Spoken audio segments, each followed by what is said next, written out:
Today, we put together a list of our top 10 wrestling pet peeves that we hate seeing in pro wrestling. Now, these things are a multitude of things that can happen throughout the match, or even before a match, or after a match. And yeah, kind of get into things that just, like I said, just make us upset about something that, we wish that just didn't happen. Yeah, everyone has their things that make them kind of ick when they watch wrestling. It's like, oh, that makes me not believe it. That makes this look stupid, or whatever the case may be. And we're gonna go over our 10 pet peeves. Yeah, and we're gonna kick things off with our first one, and that is wrestlers being too loud in matches, mainly with spot calling or trying to position somebody in a certain corner on a certain side. Now, this obviously is something that you kind of got to do during a match, but it is it's one of those things that kind of takes you out of it, kind of breaks a little bit of reality. Kind of John Cena's kind of probably the most famous person, I guess, at least in recent memory, who is always calling out during a match. You can hear him very easily, but yeah.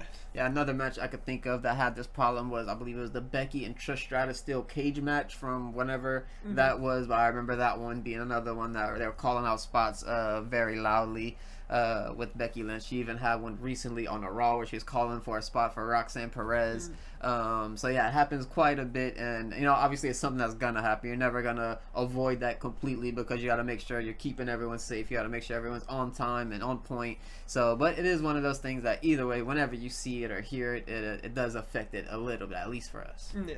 But for number 2, we got baby faces being overly dumb in moments that just don't make sense. This is kind of calling back, I guess, to WrestleMania this past year, where we seen Cody Rhodes, after everything that John Cena did to him, he had the opportunity to hit John Cena with the belt while the ref was down and get an easy, clean win to retain his belt. But instead, he wants to be a superhero, and instead he just doesn't hit him, which just allows Cena to hit him, which kind of doesn't make sense just because Cody has literally bled from him. He got jumped by him. He had Travis Scott slap him and bust his eardrum. He had a black eye, I believe, as well. So it just doesn't make sense. I wish, we had a bit more, kind of like a Stone Cold, where he wasn't, just because somebody did something to him, he wasn't going to back down to him. He was going to be like, all right, I'm going to bring hell to you as well. Yeah, as you mentioned, that was the perfect example of a Stone Cold, someone who would come in and do anything. He would come out with a steel chair. He would come out with anything that he needed. He would come out with more people. Security guard would cut him off. He'd be cursing at everybody and doing all these things, but yet he was still one of the biggest baby faces of all time, if not still the biggest baby face of all time. Yeah, but what do we have next up for our pet peeves? So another one that been happening somewhat recently in both AEW and WWE, and that is storylines drop for no reason / storylines taking too long. An example of the AEW side would be the MJF and Adam Cole one, that it took way too long. People got hurt and just everything kind of fell apart because it took so long and they didn't pull the trigger at the right time or the perfect time. And the same thing can be said about WWE, because they just did that with Bayley and Roxanne Perez leading into WrestleMania 41 as well. So just something that's kind of annoying. You get built into the story. I was very excited to see Bayley and Roxanne potentially going up against each other at WrestleMania, and we didn't get that. I was super excited to see MJF and Adam Cole just go all out and have this super banger match after the heel turns happened, the devil was exposed and all that stuff, and it just never really was able to hit those peaks. Yeah, it makes sense if it's like a storyline that people are obviously not interested, the crowd's not interested, online's not interested, but when some that there's actually some engagement in the crowd's getting over with it,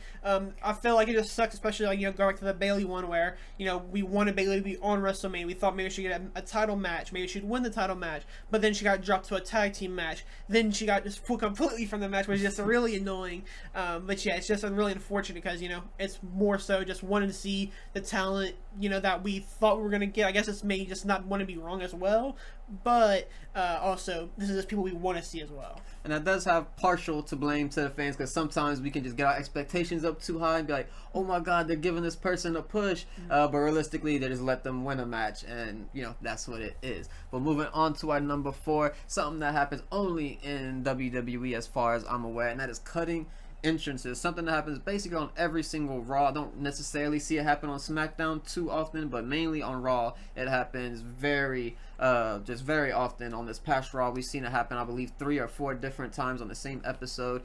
Kyrie's entrance was cut on her debut, basically, where it wasn't fully shown. It was kind of there, but not fully shown. And we've seen the same thing with Roxanne Perez. When she came up, they'd be doing the 2K25 entrance of her as she's coming out instead of actually showing her entrance. And yeah, so that's one of those annoying things. Yeah, not necessarily about genres either, but it's also really annoying right now, or sometimes it's not, sometimes it is, because right now the theme musics are really bad in WWE, so sometimes it's nice not to hear somebody's theme music, but when it's like an LA night, and all of a sudden, you know, we see him, he's about to walk out, we get to a commercial, we come back, and he's already in the ring, you know, he's already doing his dance. I'm like, alright, cool, man, I really wanted to hear the pop or something like that, but yeah, it's just really annoying, you know, because obviously you want to get familiar with some of these theme songs. Some of them, you know, maybe the bad theme songs will grow on you to be hopefully at least decent theme songs, but yeah, it's just really annoying, you know, to not get that entrance just to get hit with, you know, 5 or 6 more ads. Yeah. Hopefully Metro Boomin can save us. But next up we have talent not being seen for extended periods of time, just kind of with no reason either. Obviously if there's injuries going on or there's something, you know, outside of wrestling that's happened, obviously makes sense that they can't be seen in the moment, but if they are there, I hate just, you know, being somebody on the bench, just not getting used, and then they're also vocally mad on Twitter, on Instagram, whatever it may be, and it's just unfortunate, you know, because there is space and there is time for all these wrestlers. I think just, you know, the bookers aren't very good at using them, I guess. Yeah, we've seen this in the WWE with the KC twins. They're a very good tag team that deserve much more than what they were handed. Obviously, they did end up winning the tag titles, I believe, for a short amount of time, but they dropped them fairly quickly. And also, recently, we've seen the likes of Abaddon, someone who AEW signed, used her a few times, but didn't really use her to the best of her abilities. So yeah, something that's always kind of gonna happen, because a company's always gonna sign somebody for like a backup kind of thing. Like, they don't necessarily have big plans for you, but they just kind of has to keep people around to help the roster feel healthy. Yeah. And then next up we have commentators not letting moments breathe or just going off topic during a match. Now this is something that both sides of commentary sides are doing on Raw and in AEW. SmackDown isn't as bad, however sometimes Joe Tessitore does kind of do it, but for the most part it's usually a McAfee or an Excalibur or Shivani, where, you know, something big's happening and they just want to keep talking, where I don't want to really hear you talk. I want to live in the moment, see what the crowd's doing, hear the crowd reaction. When, you know, they're just yapping about how big of a moment it is, it doesn't really add too much to it, at least in my eyes. Yeah, it's just very annoying whenever you see the likes of a Taz just start rambling, or he's like talking crap with Tony Schiavone and they're just going back and forth or something, or Excalibur or whoever it is. And same thing even in NXT, sometimes it could be distracting with a Booker T and a Vic Joseph kind of going back and forth, and a Pat McAfee and a Michael Cole. Like, there's so many dynamics, and sometimes some of these people who aren't necessarily in the wrestling world, like a Pat McAfee, where he's like, you know, he's in the wrestling world for sure, but he's not in it, you know what I mean? Yeah. So it's a little bit different for people like that to try to get a full, you know, sense of what each wrestler feels like, even though they literally sit there ringside and watch them every single week. Yeah. And then next up we have tribalism and stan accounts on the wrestling internet, or the internet wrestling community. Tribalism is one thing where, if it's, I think everybody kind of should maybe have a side. It is nice to kind of have that friendly kind of banter, but if you're an AEW fan or a WWE fan, but I hate when it just becomes pointless and you're making just outrageous statements where things are just obviously not true, or you're making things up, or whatever it may be, or blatantly hating as well. I like it when it's, fun banter where, like, hey, y'all had a bad show this week, but we also had a bad show, but at least, we had something good from it. And then the stan accounts are also just bad because the amount of hate that someone would get for the stupidest things is so crazy. And yeah, it's just one of those things that you can't really stop either, but it is just annoying to see on Twitter. Yeah, obviously, there's reasons to talk good about both companies. There's reasons to talk bad about both companies. Some people are going to say WWE is the worst thing that ever happened. Some people are going to say AEW, all they do is steal WWE style. And half their, they're just going to say, oh, they're the B tier company. No matter what they do, they'll, and it doesn't matter what WWE does, the AEW fans will probably never like them. It doesn't matter what AEW fans, because the WWE fans will probably never like them. And yeah, that just goes back to, as you mentioned, tribalism, people not wanting to coexist and realize that you could like two things at once. You don't have to like WWE and hate the other.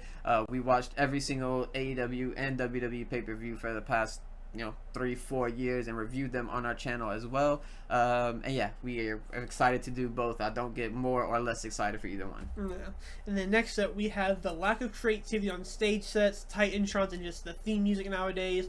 This is again something you can see on all companies as well, where just the stage sets are kind of going to big screens, and that's kind of it. Where I feel like back in the day, at least in WWE, you have these big sets where I don't know if it was like in the UK, they would bring like a tour bus, or they would bring the phone booth or something like that, just something to kind of fill the stage up, and and kind of fit the vibe as well. Yeah, we've seen the big SummerSlam logo that's kind of very familiar. The 2002 SummerSlam logo, somewhere around there. The SmackDown fist as well. The Armageddon, the big swinging little claws coming down. Or maybe it was Backlash, whatever it was. Yeah, I would miss all those old set designs. They used to make them in the 90s, so I can't imagine it would be harder to make them in the 2020s. So yeah, I mean, it would be a good thing for AEW to try doing that, since that is something that WWE took away and is not seemingly going to go back to at any point soon. So maybe if AEW would take that for maybe their all-ins and all-outs and just do something extravagant, it would be really cool to see them even do something for it. Yeah. And then next up, we have another one that kind of goes back to the fans, and that is the "We Want Tables" chants, or just even a broader sense that fans trying to take over a match and just being annoying with it. With the "We Want Tables" chants, we even seen this past Friday in a qualifying match in a triple threat where the fans just started chanting "We want tables" for Jacob Fatu when the moment didn't call for it at all. We didn't need it. And they just wanted to see the tables, which is just such an annoying chant. It's worse than the "what," I would say. And yeah.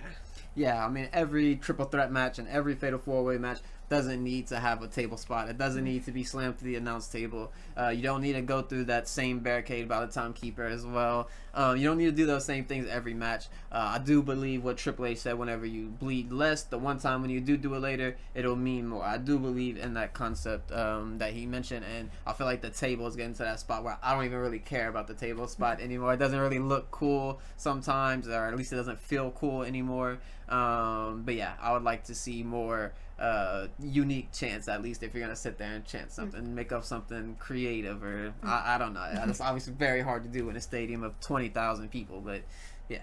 And then what do we have to wrap up our list? And that is gonna be something that can both be mentioned on both companies once again, as women still not getting equal opportunities to the men.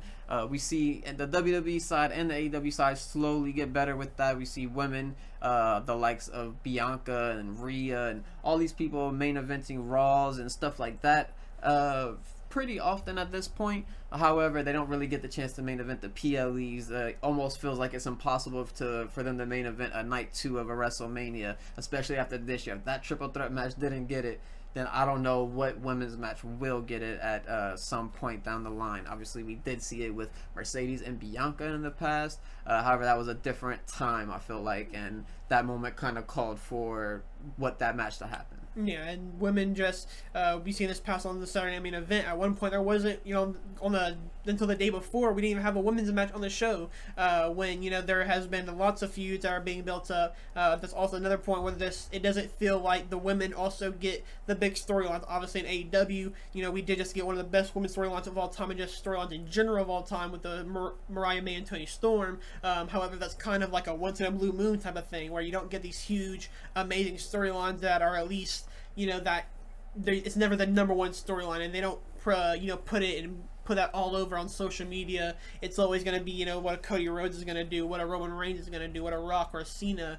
But yeah, I just wish that women got that equal opportunities, because nowadays they're just as good. They're putting on better matches than the men on the average night now. So there's no point to let them main event a pay-per-view. If they don't do good, hey, maybe don't do it next pay-per-view. But always doesn't mean to stop it completely and never give them an opportunity ever again.